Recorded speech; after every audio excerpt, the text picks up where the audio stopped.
Good morning students.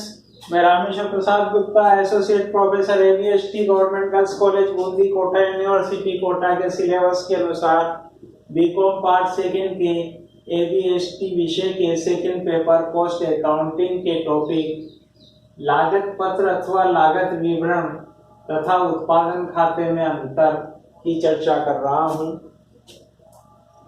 लागत पत्र अथवा लागत विवरण, स्टेटमेंट ऑफ कॉस्ट या cost sheet, statement of cost अथवा कॉस्ट शीट, ये दोनों शब्द एक ही लागत विवरण के लिए प्रयोग किए जाते हैं। उसमें एवं उत्पादन खाते में क्या अंतर है? डिफरेंस बिटवीन कॉस्ट शीट और statement of cost and production account. तो पहले कॉलम में हम अंतर का आधार देखेंगे, दूसरे कॉलम में कॉस्ट शीट अथवा स्टेटमेंट ऑफ कॉस्ट, लागत पत्र अथवा लागत विवरण देखेंगे और तीसरे कॉलम में हम प्रोडक्शन अकाउंट देखेंगे। तो पहला अंतर का आधार है प्रारूप का, फॉर्मेट का, इनके फॉर्मेट किस प्रकार के होते हैं। तो लागत पत्र या लागत विवरण एक विवरण के रूप में, स्टेटमेंट के रूप में होता है और ये एक अलग ही कागज के ऊपर, अलग ही पत्र के ऊपर एक तालिका के रूप में बनाया जाता है, टेबल के रूप में बनाया जाता है। जबकि उत्पादन खाता एक अकाउंट के रूप में, एक खाते के रूप में बनाया जाता है जिसके डेबिट एंड क्रेडिट दो पक्ष होते हैं और इसमें दोहरा लेखा सिद्धांत के आधार पर बनाया जाता है। दूसरा अंतर का आधार हम देखते हैं द्विप्रविष्टि सिद्धांत, डबल एंट्री प्रिंसिपल। लागत पत्र एक स्टेटमेंट के रूप में होता है, इसलिए द्विप्रविष्टि सिद्धांत पर आधारित नहीं होता है। यद्यपि इसके अंतर्गत तालिका के रूप में, टेबल के रूप में लागत का एक विश्लेषणात्मक विवरण प्रस्तुत किया जाता है, एक बहुत ही डिटेल और एनालिटिकल फॉर्मेट में इसको प्रस्तुत किया जाता है। जबकि उत्पादन खाता अकाउंट के रूप में होता है, द्विप्रविष्टि प्रणाली या दोहरा रेखा सिद्धांत पर आधारित होता है। इसमें खाते के रूप में लागत प्रस्तुत की जाती है कि जितने भी लागतें लगाई जाती है वो सब इसके डेबिट साइड में लिखी जाती है और जो भी उत्पादन होता है उसको इसके क्रेडिट साइड में लिखा जाता है। तीसरा अंतर का आधार अवधि का आता है कि लागत पत्र उत्पादन कार्य चलते रहने पर समय समय पर कुल लागत एवं प्रति इकाई लागत ज्ञात करने हेतु बनाया जाता है। तो कॉस्ट शीट या स्टेटमेंट ऑफ कॉस्ट उत्पादन, चालू उत्पादन के अंतर्गत, चलते हुए उत्पादन के अंतर्गत भी समय समय पर एक निश्चित अंतराल पे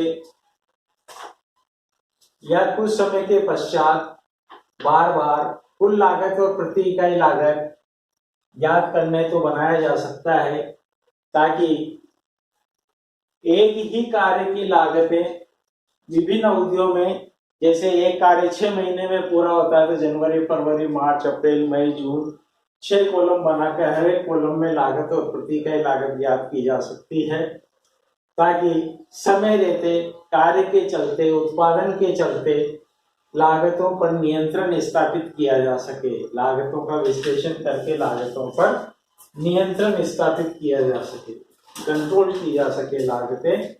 जबकि उत्पादन खाता कार्य के पूर्ण होने पर बनाया जाता है और एक निश्चित अवधि के पश्चात जब कार्य समाप्त हो जाता है तभी बनाया जाता है। तो उससे कार्य के या उत्पादन के चलते हुए समय रहते हुए लागतें नियंत्रित नहीं की जा सकती। चौथा अंतर का आधार आता है वित्तीय खातों के परिणामों से तुलना।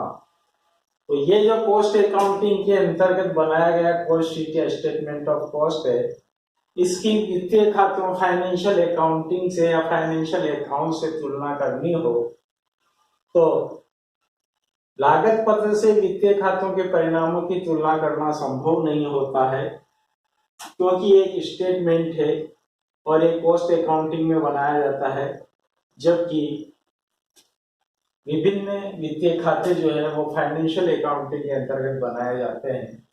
अतः तुलना करना संभव नहीं होता है, जबकि उत्पादन खातों के आधार पर वित्तीय खातों के परिणामों की तुलना की जा सकती है, अंतर के कारण ज्ञात किए जा सकते हैं और उनका एक दूसरे से मिलान किया जा सकता है।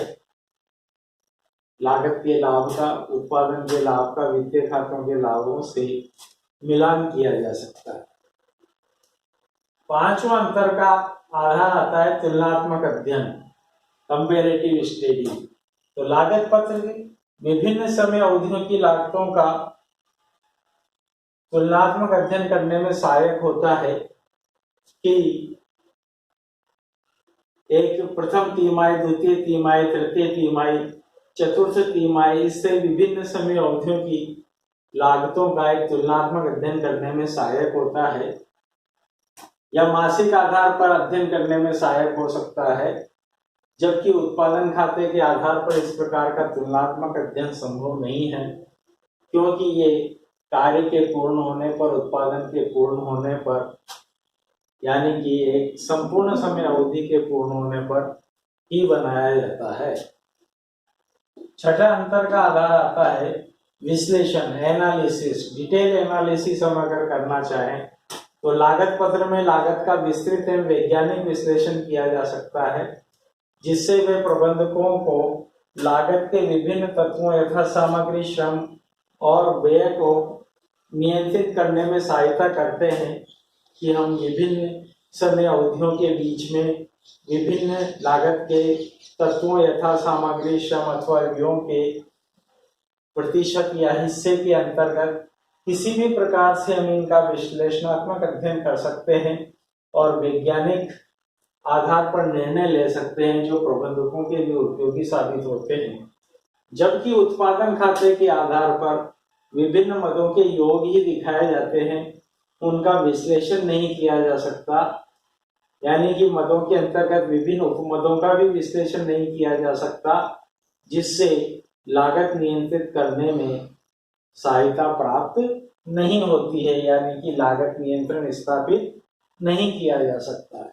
तो इन अंतर के कारणों के आधार पर हमने देखा है cost sheet and production account.